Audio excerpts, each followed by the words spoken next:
primero se refiere al caso de los Estados Unidos,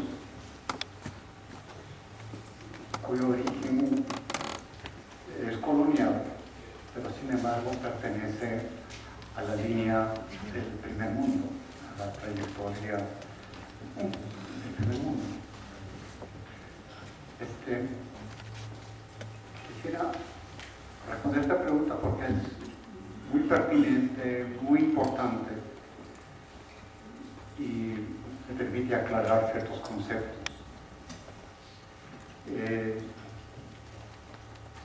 En la historia de las relaciones de Europa con el resto del mundo,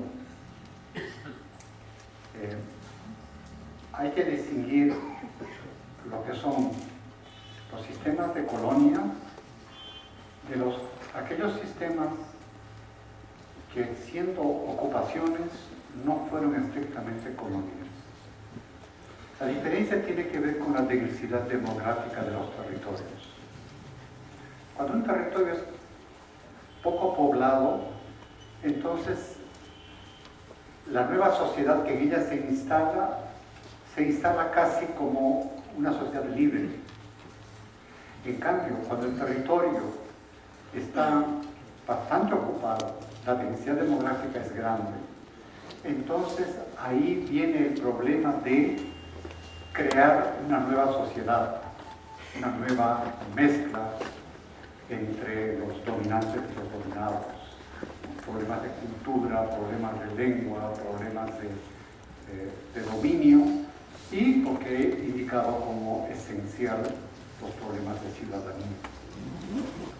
Entonces hay varios países que hoy día son desarrollados y que no son europeos y que fueron parte de este sistema más bien de ocupación de territorios más o menos libres. Son Estados Unidos, Canadá, en América, y en Australia, en Oceanía tenemos Australia y Nueva Zelanda. Entonces, esos son casos que no son excepciones, sino son casos que corresponden a formas de ocupación que no fueron colonia. Imagínense ustedes que América Latina hubiese sido despoblada. Entonces, sí, es posible que hoy día estaríamos todos también en la frontera económica más alta que les he mostrado. Pero el problema ha sido que, como bien dijo Mariátegui, que la colonia fue instaurar no a pioneros en América Latina o en el Perú, sino más bien era un asunto de transformar una sociedad que existía, una civilización desarrollada, de ser una civilización autónoma, de una civilización dominada. Entonces, esos crean problemas cualitativos distintos. Entonces, estos 4 países que hoy día son desarrollados y no son europeos, tienen esta característica y por eso están en el grupo de los países desarrollados. La otra pregunta tiene que ver con la economía campesina.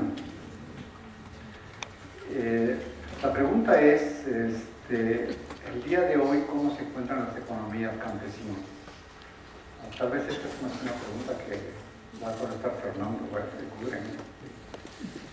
Yo lo que podría decir es que desde el punto de vista de la estructura económica del Perú, no se han producido cambios cualitativos. Cuando estudiábamos los campesinos, en realidad teníamos un doble criterio. Queríamos decir productores minifundistas, de pequeñas unidades, pero también queríamos decir productores indígenas,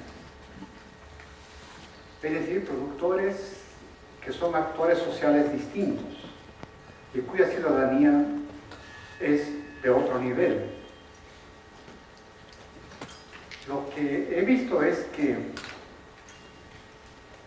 hay mucha modernización en el campo, y esto siempre ha ocurrido en los periodos de crecimiento. Hoy día la introducción de celulares en el campo es visto como una revolución, y posiblemente lo es en términos de comunicaciones y en términos de modernización. Pero en otro sentido no es tanto una revolución, porque es una continuidad. Primero que la gente, el grupo social de los campesinos, siguen en la base de la pirámide social en términos de ingresos. Luego, en términos más cualitativos, hay un estudio reciente que lo he encontrado muy interesante. Un estudio hecho en la Universidad del Pacífico por un par de profesores, Beltrán y Seinfeld, quienes muestran lo siguiente. Hay una disminución en el Perú de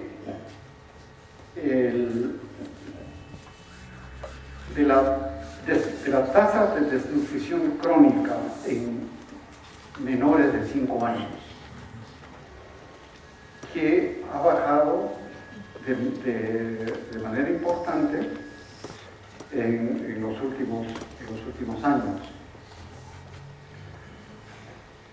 En el año 2007, la tasa era de 22% en el Perú.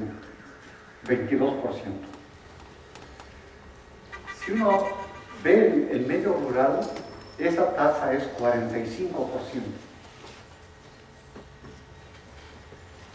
Si uno ve por alturas, que es el cálculo novedoso que presenta este estudio, y dice, entre la población que vive entre 1000 y 3000 metros de altura, la tasa es 38%. Para la población que vive por encima de 3000 metros, 46%. Para la población, para los niños que tienen madres analfabetas, 59%. Bueno, todas estas son características de los campesinos indígenas.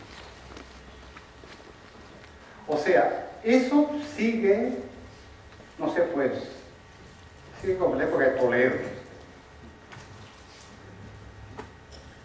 Entonces, esta continuidad cualitativa es lo que me parece que es importante. Y creo que estamos dando mucho peso a los cambios cuantitativos. Nos sorprende que hemos pasado de pobreza de 30% a 20%, pero el tipo de vida, de calidad de vida que se tiene, eso no muestra tantos progresos. Entonces yo diría que la situación campesina actualmente en el Perú debe haber progreso, porque con crecimiento hay progreso generalizado, pero unos progresan más que otros, y los que se quedan retrasados son los que más necesitarían el progreso. Y eso es una continuidad en el caso del Perú de estos 50 últimos años. Ahí termina. Tengo una pregunta sobre el tema del deporte popular, que lo había discutido en un ensayo que hice sobre los 3 tipos de economía. Como ustedes saben, el término fue un aporte de José Mazamar, del Instituto de Estudios Peruanos, que al estudiar los fenómenos de urbanización en la época llamada barriada, comenzó a interpretar de que a medida que esto crecía a una velocidad impresionante y se reproducía por toda la ciudad, los sectores populares que no podían ser incorporados a una economía formal de empresa privada o de Estado, terminaban creando sus propias alternativas de vivienda y ocupación e iban desbordando al Estado. Entonces se discutió mucho el tema del desborde popular. Luego vino Hernando de Soto y le dio una vuelta y lo vio más no como una expresión de pobreza, sino como una expresión de riqueza emergente, y comenzó a describirlos como empresarios informales. Yo había sostenido que en realidad, siendo una discusión muy interesante, hecha de distintos ángulos, uno más progresista, otro más conservador, o liberal, si ustedes quieren, había que ir más allá, porque si no observaba los comportamientos de los actores económicos, según en su relación con la ley, podía hablar de tres tipos de economías, en la medida en que las economías son regimentadas, reglamentadas por leyes y reglamentos y normas, ¿no es cierto? Por ejemplo, toda transacción debe pagar impuestos, o debe estar registrada, el Estado tiene que saber que hay una transacción. Pero eso es el sector formal. Y muchas veces las reflexiones sobre el sector económico o la economía nacional se refieren principalmente al sector formal. Pero nosotros sabemos que desde el punto de vista de la relación con la ley, también hay sectores informales que ignoran la ley, ¿no?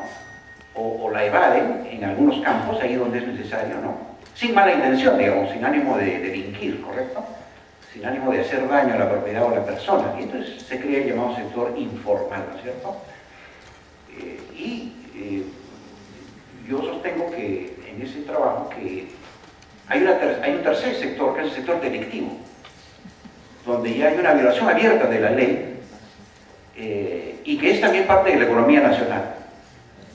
Entonces, creo que hay un desborde popular, no solo de la informalidad, sino también de las economías delictivas, y que el Estado, ¿no?, se encuentra cada vez menos capacitado, se concentra en el sector formal, ¿no?, no toma en cuenta mucho la informalidad, la deja generalmente a las municipalidades y ahora a los gobiernos regionales, ¿no?, y hace muy poco respecto a las economías delictivas. Entonces el desborde es mucho mayor de aquel que discutió Matos Mar en su momento. Estamos frente a un problema país mucho más grave, porque en principio todos debíamos operar en función al mismo conjunto de reglas y leyes, y no es así. Ahora bien, ustedes dirán, porque quiero hacer un salto aquí, si hay una relación con el tema que traté hoy de la concentración. Y yo creo que sí, porque en ese trabajo sostenía que era errónea la idea de que el sector informal y delictivo era de las pequeñas unidades productivas, que había estado también alojado en la economía nacional, que había ido generando procesos de concentración. Entonces uno va a cualquier mercado informal y hay grandes proveedores, obviamente disfrazados de pequeños, con su puestito, su cadena de puestitos, ¿no? Pero que a la hora de operar son ellos los que manejan los mercados y las asociaciones de mercados. Por ejemplo, para frenar a la nacional cuando quiere cobrar el IGB. Entonces, al interior del sector informal se ha formado un empresariado informal que tiende a concentrarse económicamente. Si ustedes quieren, exagerando un poco, podría hablar de grupos de poder económico informal que desconocemos. Y en la economía delictiva, por los niveles de ganancia que tiene y por las conexiones internacionales, porque ahí exportamos, ¿no? El sector informal importa o produce, el sector delictivo ahora exporta, ¿no?, pero siempre exportó cocaína y otras drogas, ¿no? Ahí también se ha formado un fenómeno de concentración económica que tendemos a describirlo como mafias o incluso como carteles. Yo había hablado de que hay una tendencia más que a la rivalidad, a la asociación entre el capital nacional y extranjero, y es parte de la mentalidad subordinada del empresario nacional, que se dejó quitar, digamos, su peso y su rol en la economía por abrirla discriminadamente, ¿no? Y algo similar sucede con las mafias. O sea, Perú no solo se ha convertido en el principal productor de cocaína del mundo, ¿no?, un poquito más que Colombia, por lo menos igual como mínimo, pero quien maneja esa economía delictiva son las mafias colombianas y mexicanas. Entonces se han asociado con mafias locales, ¿no?, para participar en ese evento, pero ahí también se nota un fenómeno de concentración. Entonces, si en algún momento vamos a discutir los problemas del país respecto a la concentración del poder económico, creo que una conclusión posible es que si queremos operar, digamos, de una manera distinta y desarrollarnos institucionalmente, al mismo tiempo que desarrollamos una economía que genere bienestar y calidad de vida, tenemos que desarrollar la capacidad de un Estado que logre no solo desconcentrar de esa manera, porque limita la competencia y genera costos o sobrecostos, ¿no?, la economía formal, sino también de dar respuestas frente a las economías informales y delictivas, que no son, como parece, un ejército de pobres, ¿no? o de personas con escasos recursos, sino que detrás han ido formando sus propios empresarios, ¿no? Que utilizan a los pobres como fuerza de choque.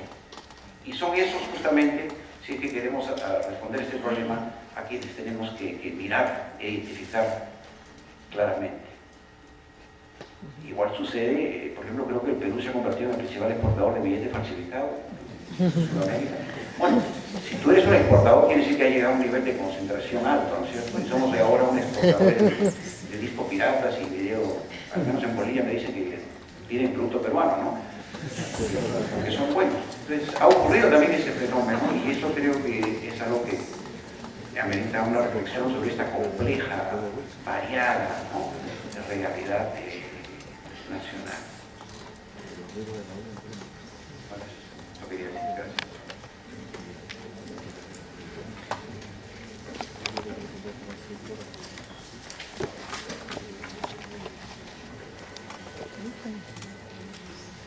En estas dos iniciales ponencias hemos tenido planteamientos relevantes, muy interesantes, para decir que debemos seguir pensando en Perú.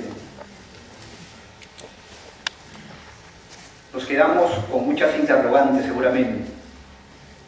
Debemos de seguir haciéndonos más y más interrogantes para poder explicarnos la situación de nuestro país.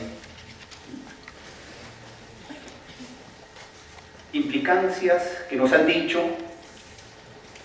de la misma política económica. ¿Por qué la política económica no resuelve los problemas del país? Nos ha planteado el doctor Adolfo Figueroa.